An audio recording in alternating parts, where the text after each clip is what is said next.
Okay, so we're going to kick things off. Welcome back. It's 1 o'clock, Tuesday, 10th of February. Here we are, week 3 on the Lead Generation Masterclass. And if you've been here from the start, you absolute legends, thank you. You've survived a couple of weeks. We're building something brilliant together. And if you're here joining us for the first time, no worries at all. You've actually landed on one of the most important sessions of our entire series. And here's why. And we're looking at building your perfect customer avatar today. So super excited to get this session underway. Drop a comment if you're watching this live on LinkedIn right now, or maybe you're tuning in on YouTube. Let us know who you are and what it is you do. Always trying to encourage a bit of engagement if possible. This community is going to be really something special. And hopefully by the end of the year, we're going to have so much momentum. It's going to be really good. So it starts with just showing up and getting involved. We've also got the Leadeth School community, which is growing number of members there each week. Head over to leadeth.io/school if you want to learn a little bit more about that or join it. It's a free community I've set up to help small business owners who are maybe struggling with their lead generation. And we actually introduce lots of systems, lots of frameworks, automation tools, what's trending at the moment. If you're new to AI, it's definitely a place to start getting grounded and getting some fundamental learning there. So there's loads of free training, free courses on offer there at leadeth.io/school, spelt SKOOL. But here's the honest truth about, where most people go wrong with LinkedIn outreach. And I say this with genuine love for everyone in this room, because I've made this mistake too myself. And when I first started, a lot of people skip past this step entirely and they jump straight into crafting their connection requests. They start writing their messages and they begin automating some of their sequences. And then they start to wonder why their results are a bit underwhelming. And the reason is simple. They have no idea who they're actually talking to. So, that's the uncomfortable truth. Last week we talked about the 7-second connection request rule. Watch it back if you missed out, because there was just such good grounding in terms of the 4-step process, the hook, the bridge. You might have remembered some of those bits in terms of that message, and then the soft call to action at the end. It was generally really powerful, but here's the thing. The most perfectly crafted connection request in the world is absolutely useless if you're sending it to the wrong person. This slide really explains that. So, it's a bit like baking the most incredible cake in the world and then just giving it to someone who's got maybe an allergy to flour. Beautiful effort, but a terrible result. Now, today we're going to fix all of that. So we're going to build your perfect customer avatar, which is another way of saying your ICP, or ideal customer profile, as we say in the UK. And then by the end of this session, you're going to know exactly who to target and why they're the right people and where you can find them on LinkedIn. It's not glamorous stuff. Nobody writes songs about customer avatars. Trust me on this. But if you nail this session, then everything else in your outreach just becomes exponentially easier. Let me share something that stopped me in my tracks when I first saw the data. So businesses that have a really clearly defined ICP convert leads at roughly 3 times the rate of businesses that don't. That's 3 times. And that's not just a marginal improvement, but it's actually transformational. And it gets better. When your outreach is targeted at the right people, then your response rates go up a lot more, your conversion quality goes up, and your closing rate will go up. And that means your cost per acquisition goes down. So everything really improves simultaneously. Why? Because when you speak differently to the right person about the right problem with the right solution, then your message doesn't feel like a message. It just feels like someone's read their mind. And that's exactly where we want to be. So I'm going to tell you a quick story. A client I had a while back, a brilliant product, genuinely solved a real problem, but his outreach was all over the shop.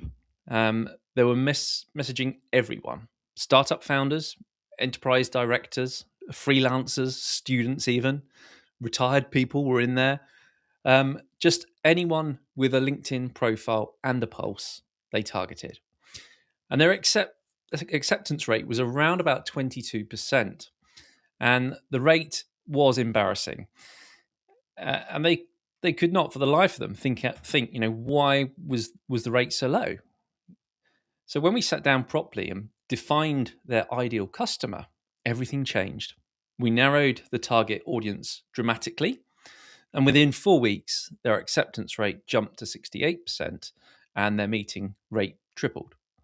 Same product, same kind of messaging framework, but completely different results. The only thing that changed was who they were talking to. And that's the power of a well defined ICP. And that's what we're building today. So let's get into the substance. Building your perfect customer avatar, or ICP, it's not about guessing. It's not about hoping. It's actually a structured process, and I've broken it down into what I call the 5 pillars. We're going to work through every single one, and you'll do this hopefully alongside me at the same time. And you too will have a customer avatar that's going to be really detailed, so specific, and so accurate that your outreach going forward will almost feel unfair. So, the first pillar is pillar 1, demographics. Let's start with the basics. And before you roll your eyes and think, this is obvious, stick with me because most people do this part really badly. Demographics includes job title, but it's more specific than just that. Not just marketing manager, which is, okay, but what level of marketing manager? Are they a director? Maybe it's a vice president if you're in the US, head of marketing. That seniority matters enormously because it changes how they think and what they care about and how they make decisions. It includes a company size. So, demographics, company size is vital. A sole trader has a complete different set of challenges to maybe someone running a 500 person company. So, you need to get really clear on that. The demographics also includes industry, and we're going to dig really deep into the industry shortly. It includes geography, so this matters more than people think. Someone based in the centre of London has got a very different mindset, a very different budget expectations, and often very different challenges to someone based in Manchester or up north in Edinburgh in Scotland. And it also includes the years of experience. So, someone who's maybe just 2 years into their career will obviously think very differently to someone with a 15-year career under their belt. So, it's key just not to lump those guys together. Pillar 2, pain points. So, this is where things get genuinely interestingly. And this is where most people either nail it or they completely miss the mark. Your ideal customer has specific, identifiable problems that keep them up at night. And it's your job to kind of know those problems better than they do.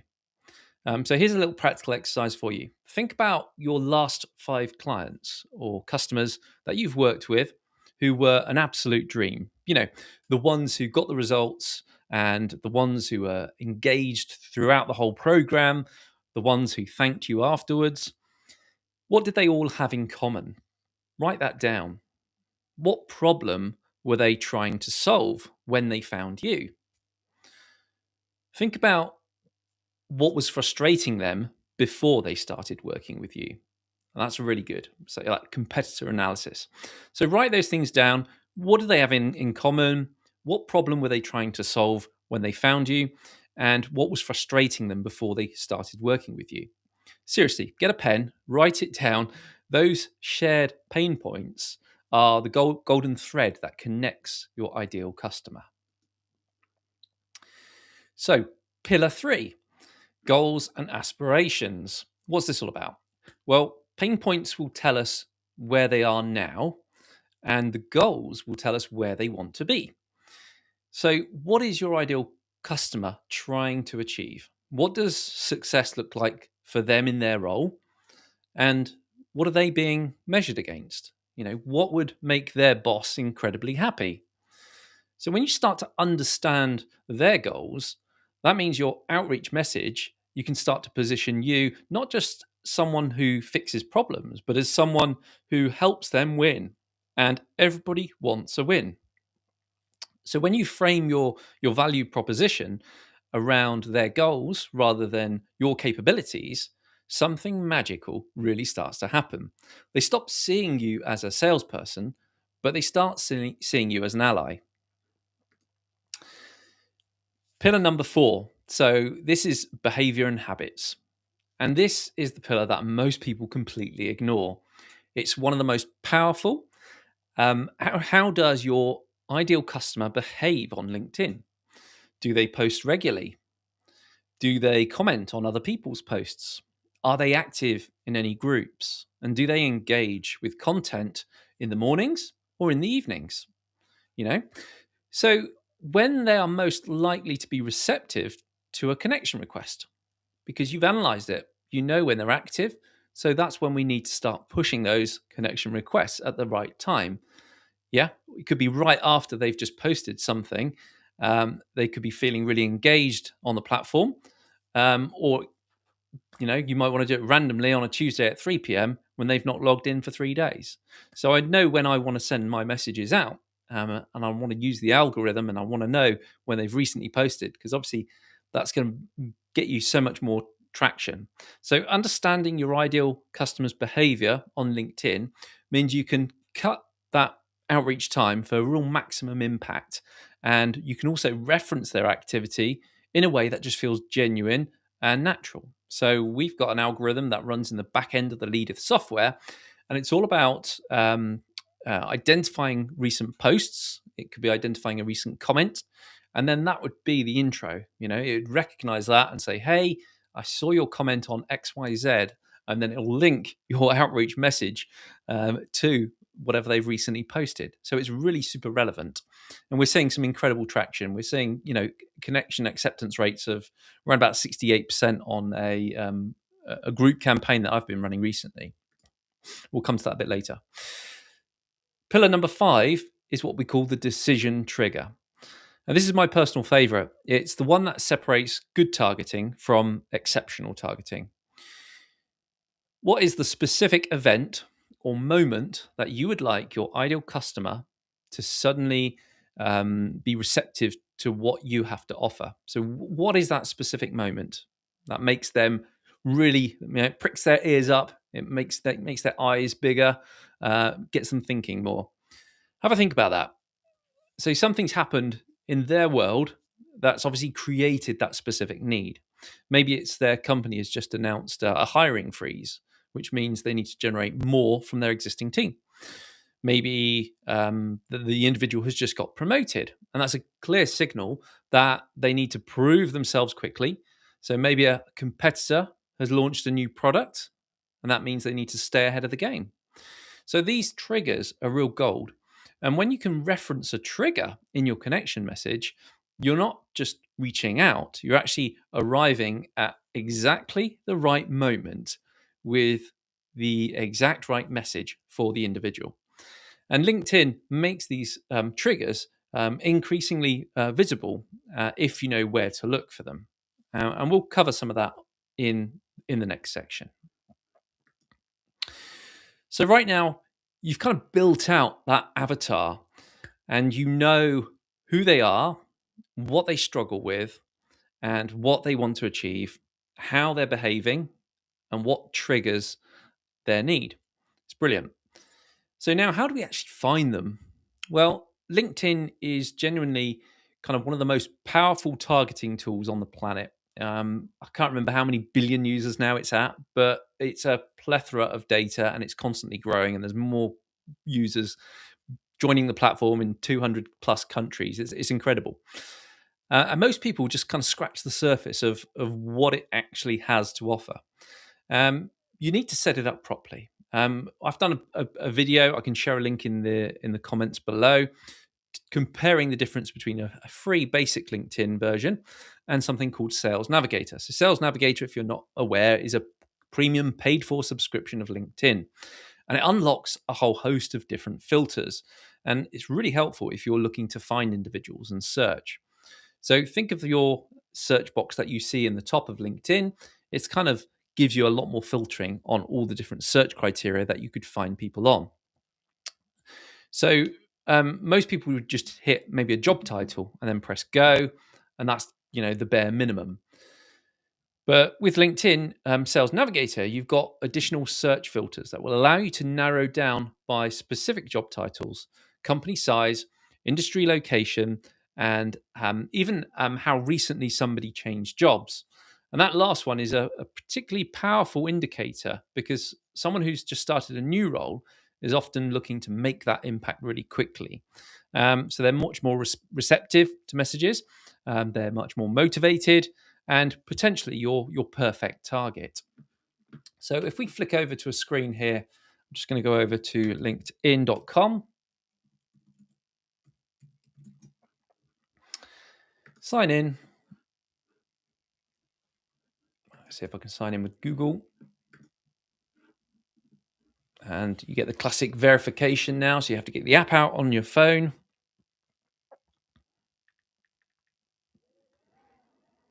To prove it's you. Here we go. Yes, it is me trying to access from Esher in Surrey, although I'm in Dorset. I'm not sure why it detects me there. It's all to do with the IP address, I'm guessing. So now we're into the LinkedIn platform. And need to respect my privacy. Okay. So what we've got here is the search box right at the top. I'll make this bigger on the demonstration so you can see it a little bit clearer. I'm still here.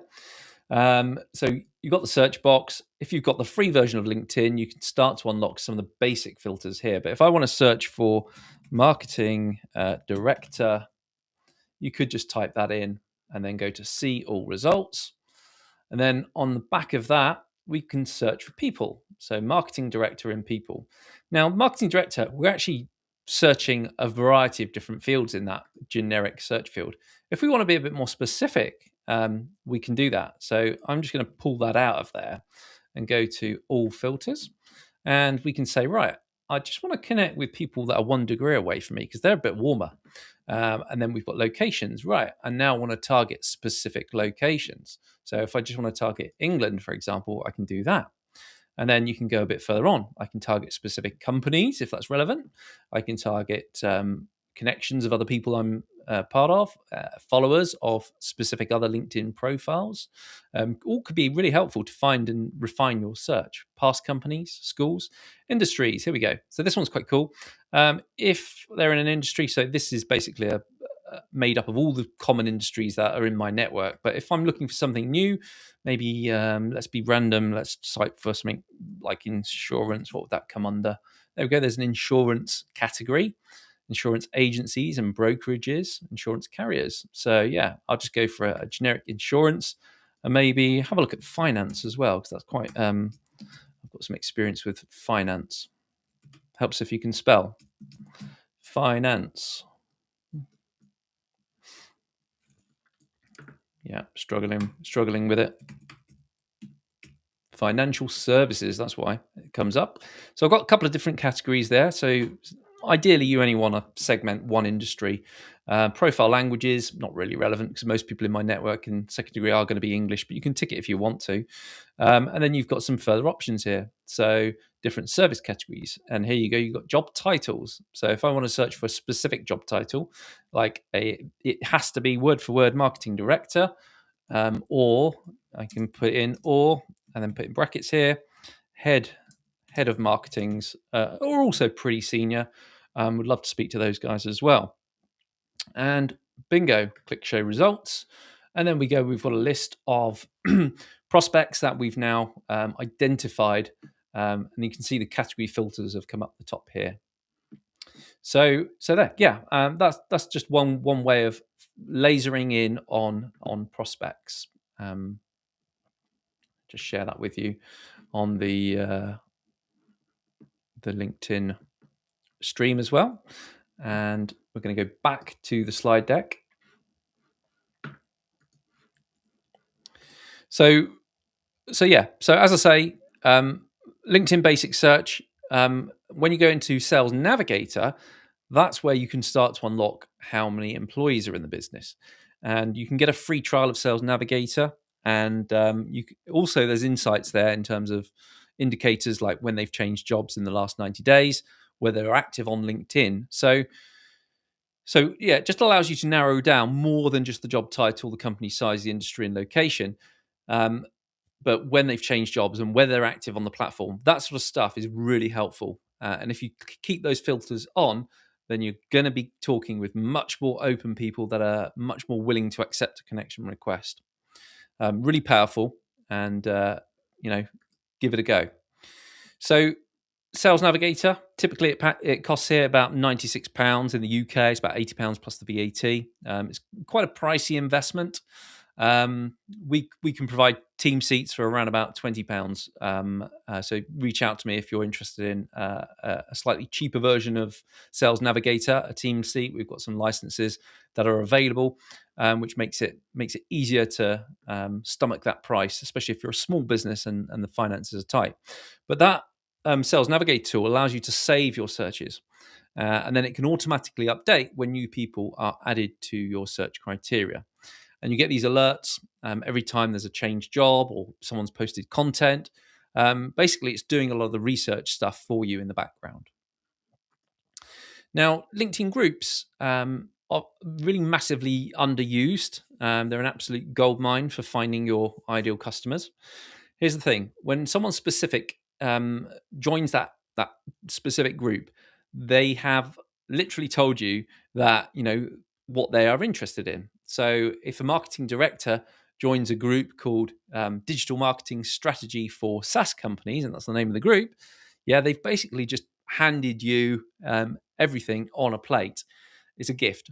So you need to find the groups where your ideal customer hangs out. You've got to join them, observe, contribute value to the groups, and then when you connect with someone from that group, your connection request will have that instant credibility boost because you're both part of the same group. So that is a really good strategy. First, you need to join the group yourself, and then when you're in the group, you can actually start to message all the other individuals of that group through a DM, or you can even leverage the group if there's rules in the group. Bear that in mind. Some people don't like you to pitch or do anything like that, but add value to the group. Put something out there that's a free, juicy bit of content that's going to help people, and then DM that with members of the group. A really good strategy. We've seen some really high acceptance rates using that strategy. And here's another brilliant tactic. Pay attention to who's engaging with specific content on LinkedIn. So if you post something relating to your ideal customer's pain point and somebody's commenting on it, then you've just identified a warm prospect. They've shown interest, they're active, and they care about the topic that you've posted on. And when we talked about this back in week one, the content supported outreach delivers a real high 60 to 80% acceptance rates as well. So knowing who is engaging with relevant content is how you find those people. Now, we've scraped competitors' posts. So competitors are doing a great job at bringing together that audience into either the group or the post, and they're getting lots of likes, engagements, and discussions. Then it's so good to then have a look who's engaging in that post and start reaching out to them and saying, hey, I noticed your engagement with such and such's post. That works really, really well for us at the moment. I can show you some stats on the tool that support that as well. Let's do that right away. So this is the Leadith platform, which I'm just logging into now. And we go to campaigns. Just going to show you a very basic campaign that I put together that leverages that content strategy scenario. So down here we've got this one's pretty good. The GTM, go to market post scraper. So this is just basically connected to my LinkedIn profile. Now it's operating in the background, kind of without me. And at the moment, I'm seeing around about a 56% acceptance rate, which is, pretty good, pretty good. We could probably squeeze that a little bit more if we tweak the messaging. But let's just show you some of the sequences that we've built here. So the first thing you'll notice is the leads are coming in. Where are they coming in? We've actually scraped them from a LinkedIn post. So we found a post. There's 300 to 400 engagements with that post, likes, comments, shares. And then what we kick off with is a profile view. And we also like something that they've posted recently, and this builds a lot of engagement. We also comment, so randomly add a 1 to 3 post that they've recently put out. We put a comment on that post, so it's relevant and specific to the referencing the post, the ICP, the value prop, or something. It's something relevant. We then move down into the AI hook helper. So we're actually using Anthropic's Claude here, which is hooked up to the tool in the back end. And we give Anthropic or GPT, OpenAI, whatever you want to use, we give it a prompt. And the prompt is, here is some real data about a lead. And we give it, obviously, the lead's name, the bio, the headline bio that they put in there, their job title, the company name, location, industry, all the stuff we've been talking about is really good intel. And then we're basically asking it to write an icebreaker connection request for LinkedIn that shows that I actually read their content or company info. It should sound natural and specific to the person. And then further down, we've got some rules here. Keep it under 175 characters and try to notice their engagement on a specific post, which we've scraped. And then return only the exact icebreaker sentence, no prefixes, no postfixes, no extra text, just write it in British English. This then saves the output message to what we call a custom variable or a data field. So in the backend in the database set, you can see here's one example. Niall, your journey from Joe's Irish roots to 250 million video views is a masterclass stuff. Building authentic voices at scale are rare. Keen to exchange notes on what's working now. So it's very personalized to the exact individual that message is going to. And that's what's getting us those higher acceptance rate, that level of personalization. Now, there's other tools out there in the marketplace like Clay, but you've got to piece together lots and lots of different tools, whereas this is great because it's all baked into the software and ready to go. And then off the back of that, we're passing that icebreaker as the connection request. We can also A/B split test that. And further down here, we've got some follow-up messages that will kick in with a voice drop. So we've recorded a 20-second voice drop, which will then go to the prospect as well. Another message 3 days later or a day later, and then a further message another day later, and then ending with a follow of our company page. So we're seeing follower numbers go up as more and more people get to that stage.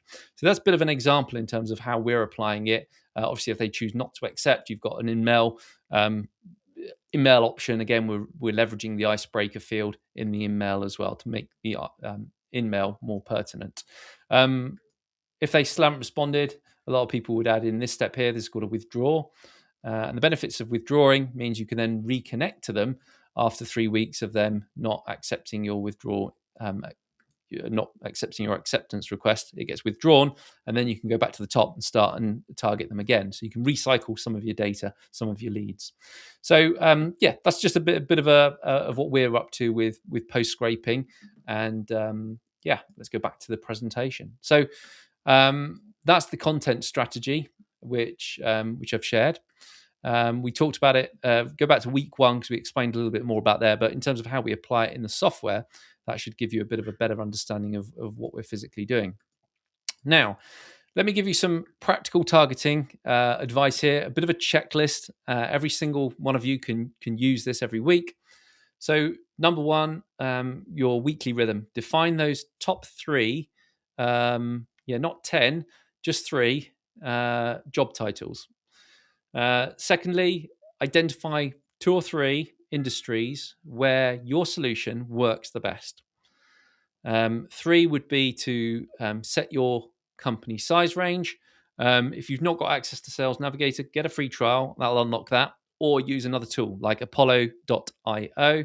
LinkedIn won't like me saying that because obviously they ban Apollo on LinkedIn. I don't know why. There's some nastiness going on between the two of them. I think they're a bit of a competitor. They scrape a lot of data from LinkedIn. Step 4, save your search on LinkedIn. Always copy those big long URLs. If you're on the free version or if you're on Sales Navigator, make sure you add them to a saved list. So if you can recall them again at a later time, you've got that list there. And then fifthly, just need to be checking this every single week. Some people just do it on a Monday morning. That's their thing. And if you want a bonus one, number 6 is to identify the top 10 prospects for the week. And if you want another bonus one, number 7 is research each one before you reach out. That's always really good. I've actually created a GPT. It's not a GPT, it's actually a Claude project that has been trained on how to perform research off a LinkedIn profile. And it actually generates a pre-meeting preparation script for me, ready to go at the end of a meeting. So happy to showcase all of this stuff. If you're interested, just reach out to me and say, yeah, would love to know a little bit more about that. Sorry, phone calls when you're in the middle of a presentation. Great, I've muted it. So sorry about that, John. If you're watching this on LinkedIn as well, let's move on to saving you some pain. These are some of the mistakes that I see constantly, and I promise you, at least one of these will make you wince a little because you've probably done it. Mistake number 1: everyone is your customer. No, they're not your customer. So don't think like that. I hear it all the time. Our product works for everyone. It might be, but doesn't mean you should target everyone. If you try to speak to everyone, you end up speaking to no one. So your messaging becomes very generic, your connection request feels impersonal, and your results will start to suffer. So pick a segment, own it, because the absolute best you've got to become that absolute best at serving that group and then expand from there. Mistake number 2 that I often hear is not studying your existing customers. People neglect those existing customers. So your best customers are a blueprint for your ideal customer avatar. It's there. It's written. If you if you've got a happy, engaged client who is getting brilliant results, then look at them. What do they have in common? What made them ready to buy from you? What industry are they in? Do that research. It's free, it won't cost you anything. Don't ignore it. Mistake number 3 is making your avatar too broad. Again, we talked about this, marketing professionals at mid-sized companies. It's not specific enough. Whereas if you're going for heads of marketing at B2B SaaS companies with 50 to 200 employees who've recently hired a sales team, that's much more specific and you're going to get way better results. And the more specific your avatar, then the more relevant that outreach becomes. And the more relevant that your outreach becomes, remember that compounding thingy, the better that your results will be. Mistake number 4 is creating your avatar once and then never revisiting it again. So your ideal customer evolves, the market changes, and your product changes. So what worked 6 months ago, you might find won't work today. So you need to review your avatar quarterly at a minimum. Talk to your sales team, talk to your best customers, just keep on refining it. That's what you need to do. So here's what you need to do this week, and please do it. Don't just watch this and think, yeah, that makes sense. I'll do it one day. Day 1, write this down. Three best customers. What are their job titles? What industry are they in?